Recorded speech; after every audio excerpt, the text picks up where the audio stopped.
ಸರೆಯಲತ್ತು ಅನು ನನ್ನ ಹೆಸರು ಅನಿತಾ ಡಿ.ಕುಮಾರ್. ನಾನು ಕುವೆಂಪು ಅವರ ಬಗ್ಗೆ ಹೇಳ್ತೀನಿ. ಓ ನನ್ನ ಚೇತನ ಆಡುನೇನಿ ಚೇತನ, ರೂಪಗಳನ್ನು ದಾಟಿ ನಾಮ ತೋಟಿಗಳನ್ನು ಮೀಟಿ ಹೃದಯ ಬಿರಿಯ ಭಾವದೀಟಿ. ಓ ನನ್ನ ಚೇತನ ಆಡುನೇನಿ ಚೇತನ, ನೂರು ಮತದ ಹೊಟ್ಟ ತೂರಿ ಎಲ್ಲ ತತ್ವದೆಲ್ಲ ಮೀರಿ ಹಿಡ್ದಿದಂತ ಒಡೆಯರೆ.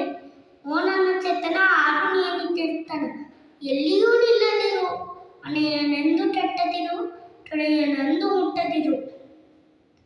ಓ ನನ್ನ ಚೇತನ ಆಡುನೇನಿ ಚೇತನ, ಅನಂತತ ಅನಂತವಾದಿ ಆರುತಿಯರ ನಿತ್ಯ ಯೋಗಿ. ಅನಂತನಿ ಅನಂತವಾಡು ಆಡು ಆಡು ಆಡು. ಓ ನನ್ನ ಚೇತನ ಆಡುನೇನಿ ಚೇತನ. ಧನ್ಯವಾದಗಳು. Thank you.